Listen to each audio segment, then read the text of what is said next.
Sel aastal Erametsakeskus koostöös Maksu- ja Tolliametiga korraldab metsaomanikele koolitusi ja koolituse teemaks on siis metsaomanik ja maksud.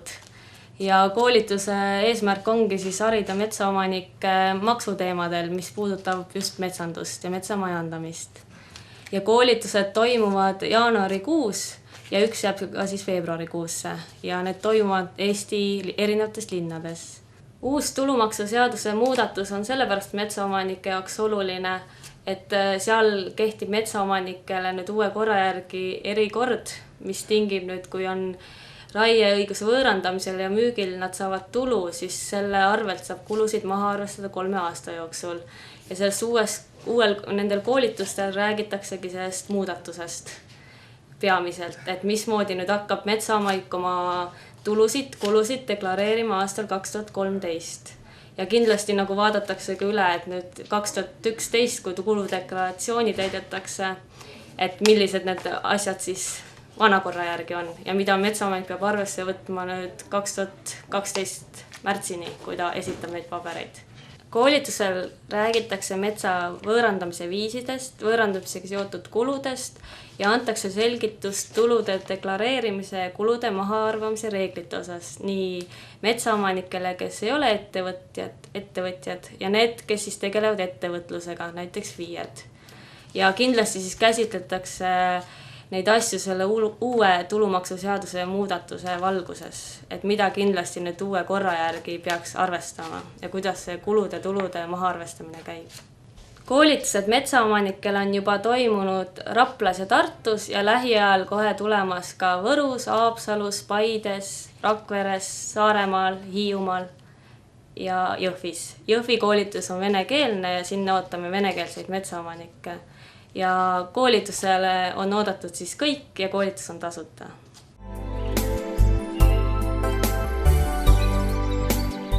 Mis nende Narva plokkidega siis saab, et lähevad nad siis või tulevad nad siis ja kas nad võtavad tulevikus sellised suured kogused puitu, nagu siin eelpool Andres välja pakkus? Jah, tere ka minu poolt. Küll nad tulevad.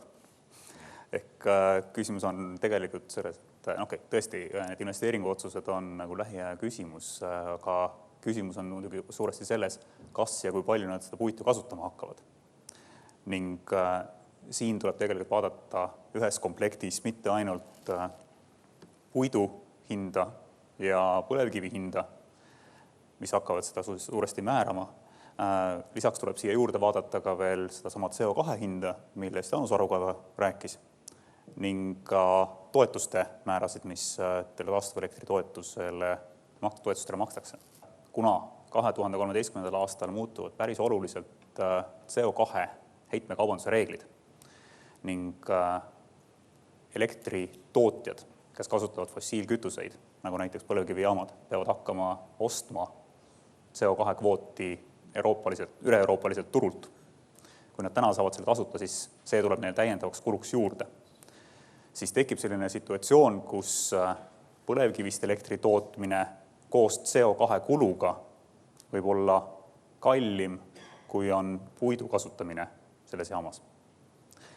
Ning sellest tulenevalt tegelikult tekibki nagu täiesti uus selline, lähenemine ka sellele põlevkivist versus puidust elektri tootmisele Narva elektrijaamades. Ehk tehniline võimekus nende uute plokkidel toota puidust paralleelselt põlevkiviga on olemas, aga see, kas seda puitu sinna kasutatakse mitte, sõltub tegelikult CO2 hinnast heitmekaubanduse turul.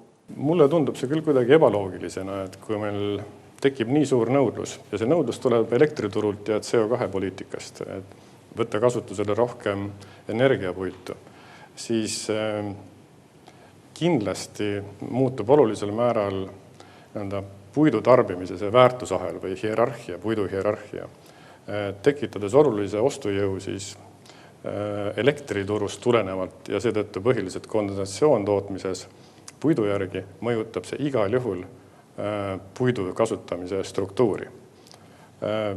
Ütleme, tänaseid toetusi arvutades, mis ei kehti tõenäoliselt suurel osal enam peale 2012.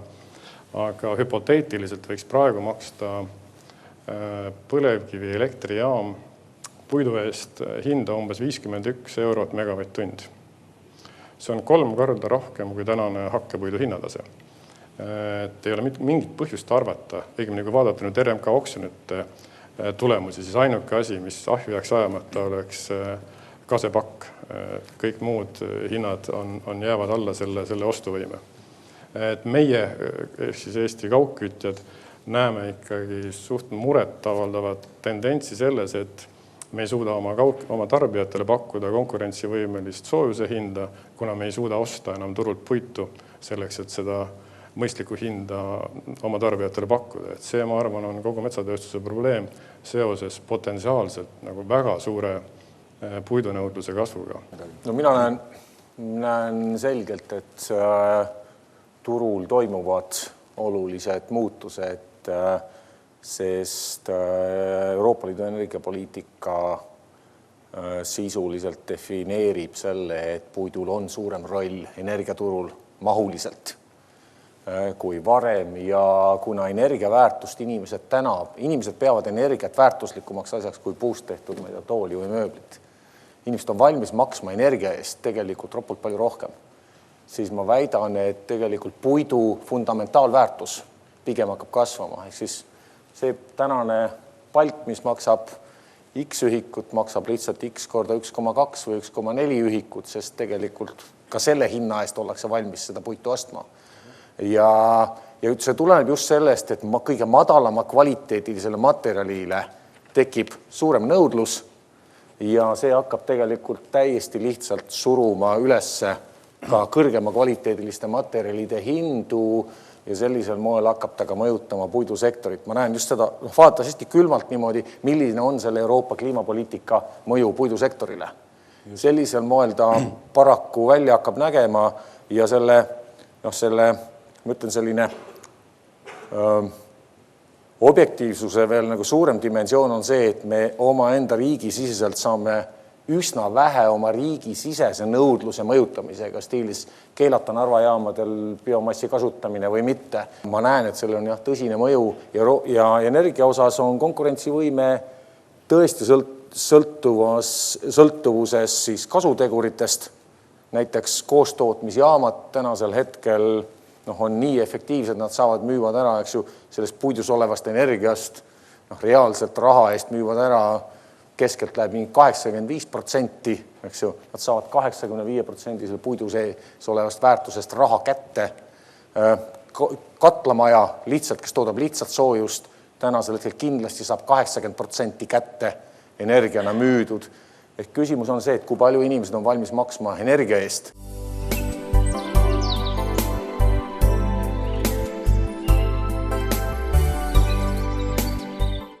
Et kui on väiksemad tükid, siis võsa lõikavad nagu eriti võib-olla vaja ei olegi, et saab selle töö täiesti ära teha kiiniga. Selline võsa on suhteliselt selline enam-vähem, mida juba võiks nagu selle kiiniga teha. Kulutused on suhteliselt,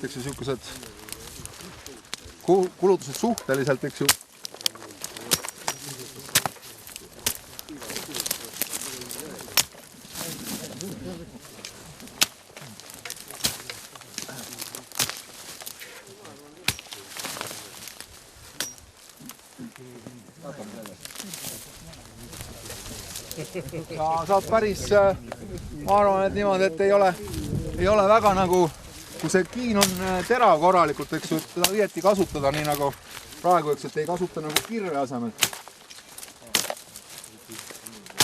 Et löön nagu alt üles poole, siis natukene siit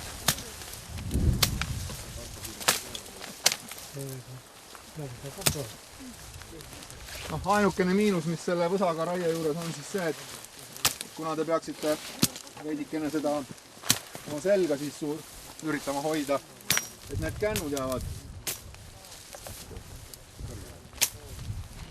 sellised teravad ja kõrgemad. Metsale see ei tähenda mitte midagi, eks, kui te nüüd peaksite lähiaastatel traktoriga siia tulema või või keegi tuleb ATV-ga siia sõitma, eks. Siis on, jah, nendel on siin raske, eks. Aga metsale see nagu ei ole mingit. Ja täiesti, eks ju, siuksed jämedamad puud, eks ju, kaasab kõik. Et ütleme seal, sina juba proovisid, on ju. Aga siukse kahevõttega, kui võtta, siis sellised saab ka ära võtta.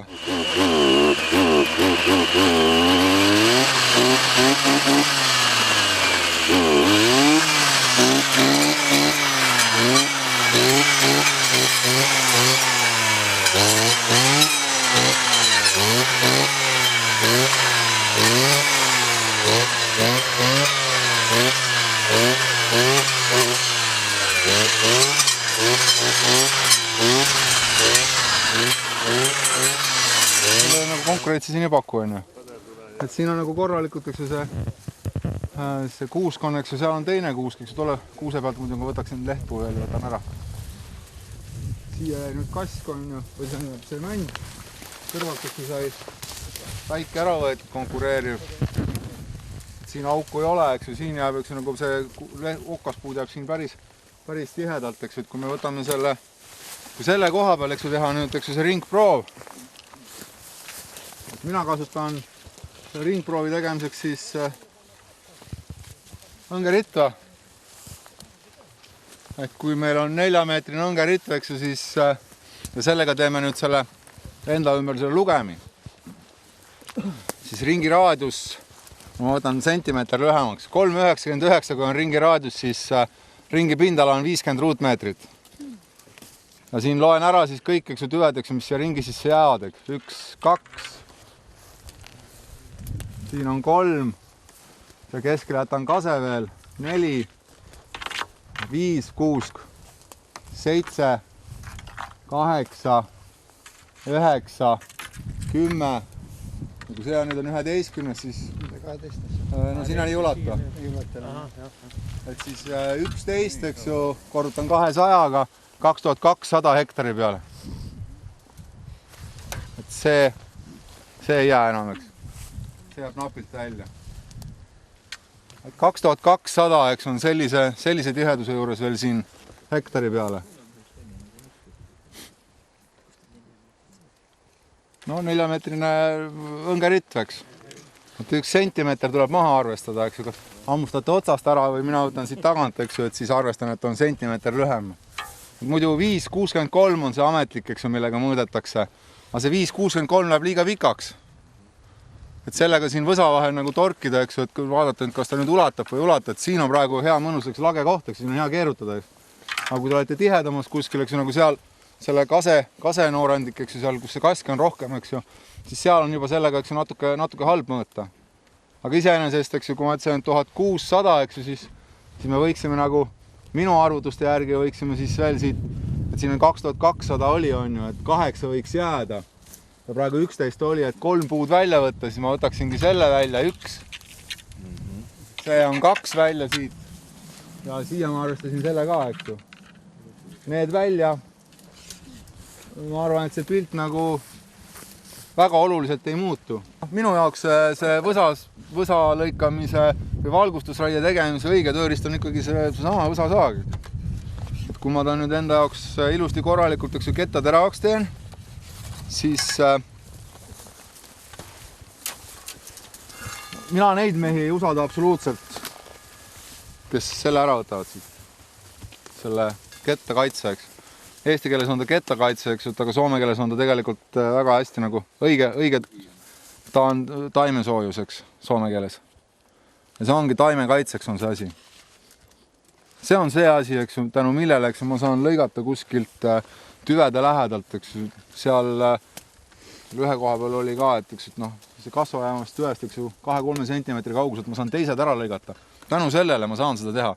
Kui seda siin küljes ei ole, eks ju, siis saak käib, tal on see tagasilöök tekib, eks ju, saak käib, eks ju, kuhu jumal juhatab, eks ju, ja see, kuidas ma lõikan, eks ju, et noh, seal on üks känd.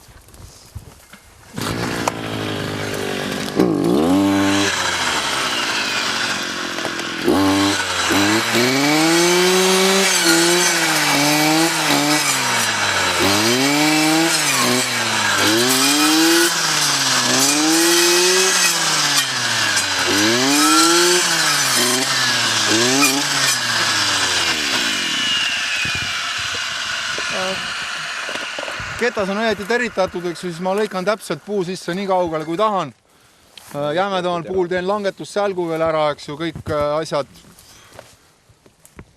Ma ei tea, mulle ainukene koht, eks ju, ma ei tea, see osa mind siin segama ei jää, eks ju, mind jäi segama siia alla, eks ju, mis on stiilil pandud, eks ju, teistel saagidel ei ole, eks ju, siia on see mutrikaitse pandud, niisugune kopsik. Selle ma võtsin küll ära, eks ju, sest tõesti sarapuu võsas, kui sarapuu põõsas on, eks ju, siis seal ta jääb segama, sest see kopsik on selline suur, eks ju, ja siis nüüd ma saan, eks ju, see 7 sentimeetrit, 7,5 sentimeetrit saan ära lõigata ja järgmised põõsa sissepoole, mis jäävad, need ma pean võtma selle kopsiku jagu siis kõrgemalt, et ma saaksin neid lõigata. Et see oli natuke tüütu, et sellepärast ma võtsin selle kopsiku ära, eks ju. Nüüd saab, eks ju, seda sarapuu põõsat nagu madalamalt lõigata, ei pea nii kõrgele üles ronima selle põõsa lõikamisega. Ja täpselt, eks ju, et see saag ei tohi ise puu sisse tõmmata ennast, kui lõikate.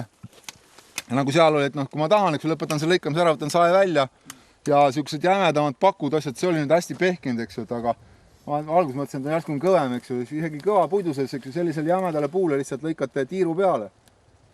Aga see on see, eks ju, kui te lõikate selle kohaga, et siin läheb tüvi vastu selle koha peale ja siiapoole siia, siis seda tagasi lööki teil ei tule, eks ju.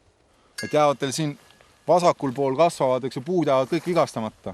Imeriistaga on muidugi, et see töökõrgus on nüüd sama, eks ju, nagu selle mootorsaega.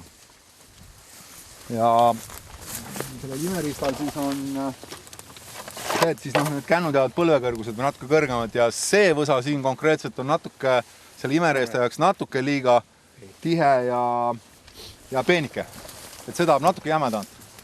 Samas jälle ta selle sarapuu võsa sees ei taha ka töötada. Milleks see üldse hea on? Ta on Rootsis, eks ju, spetsialistid töötasid ta välja, eks ju, ja ta on tõesti sellises metsas, eks ju, kus on esimest korda on valgustusraie korralikult ära tehtud ja siis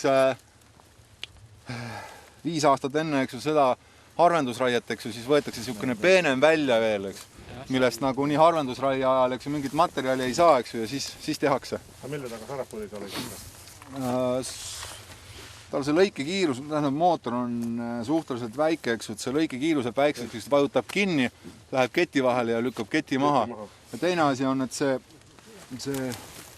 see aparatuur siin, see läheb vastu seda sarapuu võsa üle alt, eks ju, ja siis seda takistab sul seda liikumist.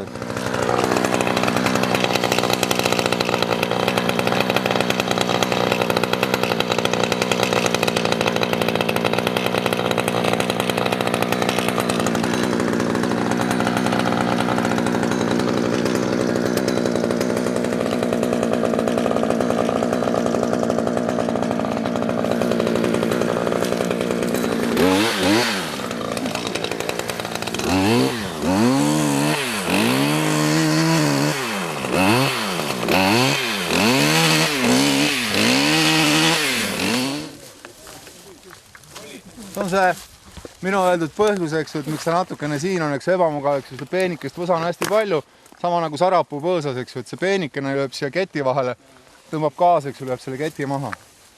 Et ta on ikkagi nagu ette nähtud niisuguse, ütleme, et seal, kus see jämedam kask on, eks, see kõrgem, sellises tegemises ja kus seda alt, seda peenikest võsa ei ole.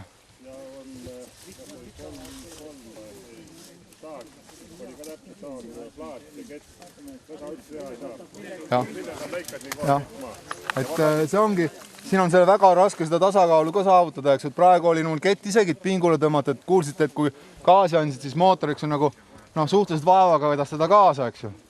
Aga jah, sellised kohad, eks ju, nagu nad Rootsis teevad, et kus on juba eelnevalt niimoodi ära harvendatud, nagu siin ma tegin. Ja seal käia neid üksikuid võtmas, eks ju, mis nüüd enam välja ei anna seda 5 aasta pärast, et sealt siis, eks ju, need ära lõigata.